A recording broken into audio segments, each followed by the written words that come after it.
Hello guys, dito na sa Balagtas. 20 minutes ko lang yung tinakbo mula Maynila hanggang dito sa Balagtas. 20 minutes lang guys. Buti hindi ako na truck ban.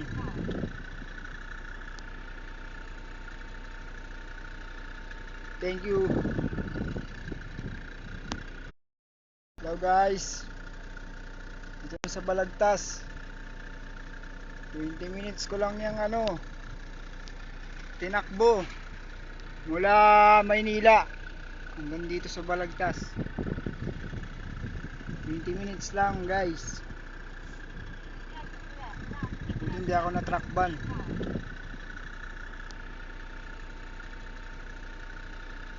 Thank you.